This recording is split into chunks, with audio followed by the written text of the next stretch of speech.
Radio Karoual, le journal, présentation Yannick Somé. Bienvenue à cette autre édition de la Radio Karoual. Voici pour les grands titres. Élevage au cœur du Conseil des ministres des sociétés d'État créé pour booster le secteur.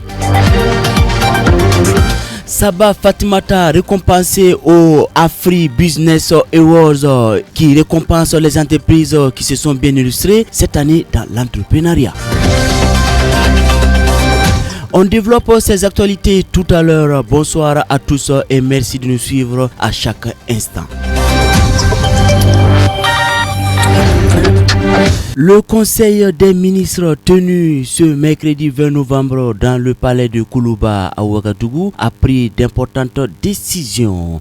Dans le secteur de l'élevage, le Conseil a nationalisé des sociétés de fabrique d'aliments pour bétail et des produits laitiers. Dans le secteur minier, un décret portant modalité d'ouverture du capital des sociétés d'exploitation industrielle à l'État et aux investisseurs burkinabés a été pris. Le compte rendu du Conseil des ministres avec Ismaël Konfi. L'amélioration de la production des aliments du bétail ainsi que la production laitière est aussi un domaine de souveraineté. Pour atteindre cet objectif, le Conseil des ministres a décidé de la nationalisation des sociétés de fabrique d'aliments bétail. Le ministre délégué des ressources animales justifie cette décision. Amadou Diko. Il faut dire que ces sociétés ont été créées il y a de cela une vingtaine d'années sur des fonds de l'État et ces sociétés ont également fonctionné sur des fonds de l'État. Donc nous étions dans un cas où des fonds publics ont été utilisés par des acteurs du privé. Également, la gouvernance de ces sociétés était inopérante, voire fictive. Ces sociétés également ont des états financiers qui sont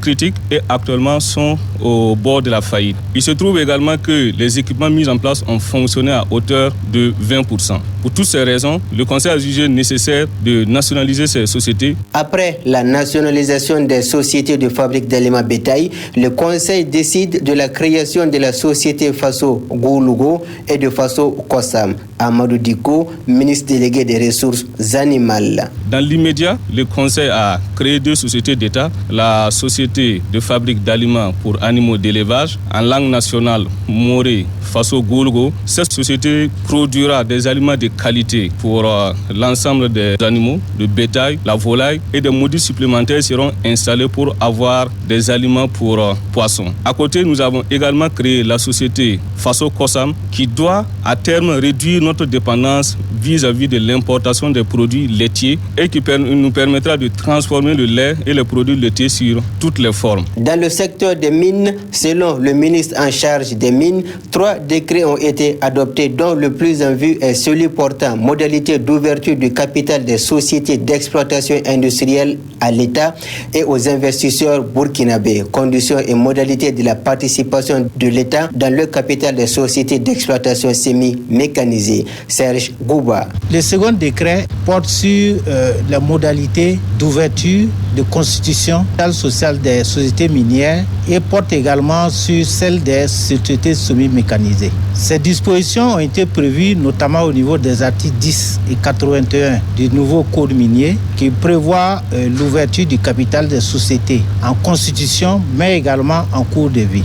À travers ces décrets, il est donné l'opportunité à l'État, en plus de la participation à titre gratuit, des 15% consacrés par le code minier, une participation supplémentaire, mais à titre onéreux, à concurrence d'au moins 30%. Le Conseil a également procédé au retrait de la nationalité à 6 burkinabés et accordé à 200 personnes qui en demandaient.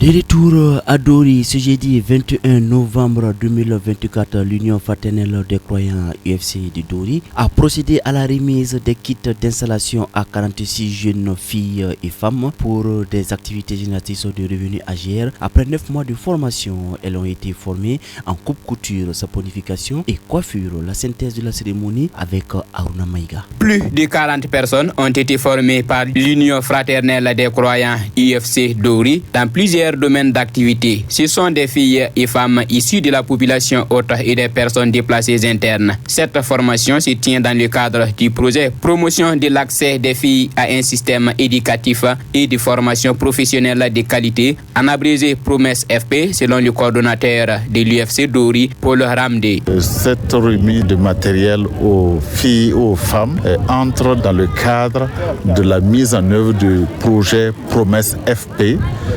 que nous mettons en œuvre en collaboration avec Solidar Suisse, qui a demandé à l'UFC Dori de contribuer pour ce qui concerne l'axe formation professionnelle, donc à la formation des filles et des femmes. Ces kits reçus vont servir à l'autonomisation économique et financière des bénéficiaires, selon Awadiko, une bénéficiaire. J'ai reçu les kits de saponification et il y a les huiles pour faire le savon, les seaux, les bassines, le moule pour renverser la pâte. Ça va me servir à beaucoup de choses. Je peux faire mes petits besoins, je peux aider d'autres s'ils viennent envers moi, je peux former mes proches comme les autres s'ils le veulent. Fatimata Touré Diallo, formatrice à l'UFC depuis 2021, témoigne de la réussite de cette formation que l'UFC met en œuvre depuis 2021. Depuis 2021 qu'on a commencé à former les jeunes filles et les femmes. Donc il y a des filles qui ont installé même, je suis témoin de ça. Et puis il y a des filles même qui ont organisé au niveau des hauts commissariats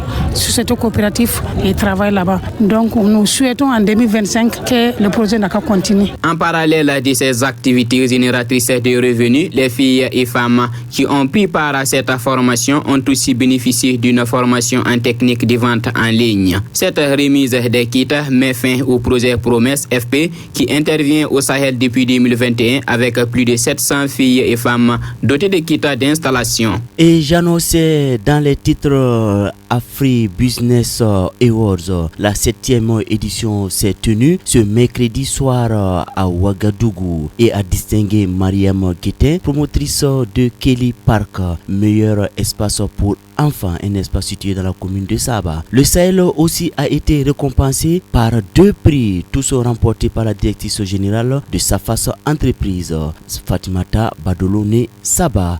On l'écoute après cette distinction au micro de Amadouli. Safas est une entreprise qui produit, qui transforme, qui commercialise les produits forestiers non lignés au beurre de lait. Safas les transforme en thé infusion thérapeutique, en savon naturel de plusieurs modèles. Safas les transforme en sirop thérapeutique, en huile, en pommade corporelle, en pommade de cheveux, en poudre, en graines, en feuilles, en shampoing et bien d'autres produits. Safas vend la matière première. Ensuite, Safas fait les formations et renforcement des capacités, les mises en stage, coaching, marketing, pratique. Cela nous est prévalu aujourd'hui un prix, disons 2 prix. Hier, mercredi 20 novembre 2024, à la salle des banquets de Ouaga 2000, a eu lieu la cérémonie des Afrique Business Awards, 7e édition. C'est une cérémonie de récompense des entrepreneurs engagés, des entrepreneurs dynamiques, des entrepreneurs innovantes, des entrepreneurs résilientes. Safas a été primé d'un trophée d'honneur et d'un trophée de bronze, femme entrepreneur engagée. Elle a reçu un trophée de bronze.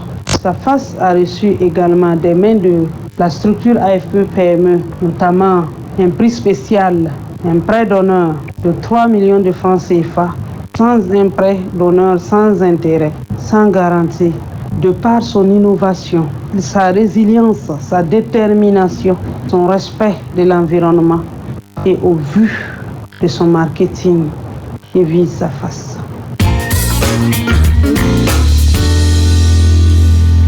Que vive Safas et félicitations à cette brave dame qui nous vient du Sahel. Et en international, dans ce journal, le Mali ne perd pas de temps. Aussitôt, le chef du gouvernement a révoqué qu'un autre est nommé. Le général de division Abdoulaye Maïga est désormais le premier ministre du Mali, nommé par le général Assimi Goïta, président du Mali, ce 21 novembre 2024. Retour sur cette actualité malienne avec Mamoudou Diallo. Le général de division Abdoulaye Maïga est le nouveau premier ministre du Mali. L'annonce a été faite par le secrétaire général via un communiqué lu sur la télévision publique du pays, ORTM. Celui-là qui était jusque-là le ministre en charge de l'administration territoriale sera chargé de constituer un nouveau gouvernement de transition dans les jours qui suivent. En août 2022, le général de division Abdoulaye Maïga avait déjà remplacé Choguel Kokala Maïga durant sa période d'absence pour des raisons de santé. Rappelons que l'ancien premier ministre Choguel Kokala Maïga a été démis de ses fonctions selon le décret présidentiel lu à la télévision nationale dans la soirée du mercredi 20 novembre 2024 suite à des propos tenus à l'occasion de la commémoration de la libération de Kidal ce samedi 16 novembre aux partisans de son mouvement M5 RFP. Il a appelé les autorités militaires de mettre fin à la transition qui d'ailleurs même devrait être faite depuis le 26 mars 2024 tout en accusant les autorités de lui mettre à l'écart sans information sur la fin de la transition qu'il avait signée et se dit se contenter des rumeurs de la presse. Choguel Kokala Maïga, le premier ministre civil du gouvernement malien, dirigé depuis 2020 suite à une succession de coups d'État par les militaires, a invité ces derniers à envisager la fin de la transition. Foot, basket, handball, judo, cyclisme, le sport. Et on achève cette édition par un mot de sport. Les derniers billets qualificatifs pour la Coupe d'Afrique des Nations CAN Maroc 2025 ont été décrochés ce mardi soir. On connaît désormais les 24 participants à la prochaine Coupe d'Afrique des Nations, liste dans laquelle le Ghana et la Guinée-Conakry sont les grands absents. La Tanzanie, le Botswana et le Mozambique ont décroché eux les 3 dernières places qualificatives pour la prochaine CAN que le Maroc va organiser en décembre 2025, janvier 2026. Les détails avec Amadouli. La Tanzanie a arraché sa qualification en disposant à domicile de la Guinée 1-0 qu'elle double au classement 10 points contre 9 lors de l'ultime journée des éliminatoires dans le groupe As.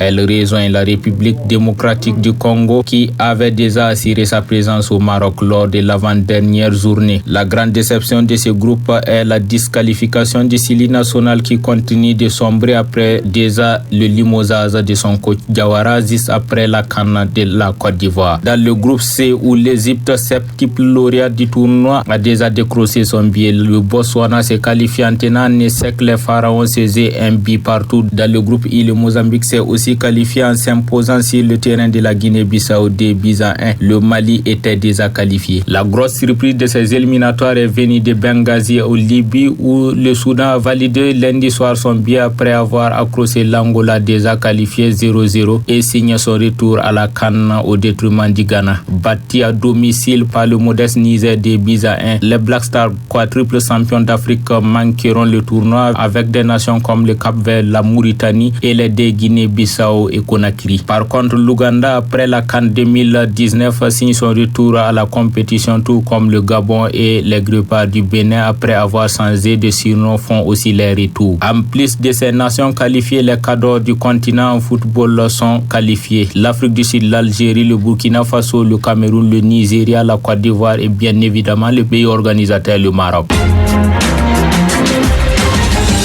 Radio Karoual, le journal, présentation Yannick Sommet. Et c'est la fin de ce journal. Merci de l'avoir suivi. La mise en onde a été assurée par Mamoudou Diallo. Toute l'équipe de la rédaction se joint à moi pour vous proposer cette citation. Et je la cite: la crainte de la souffrance est pire que la souffrance elle-même. Fin de citation. Méditons avec ce proverbe Mouaga en attendant le journal Foufoulé dans un instant. Bonne soirée à chacun.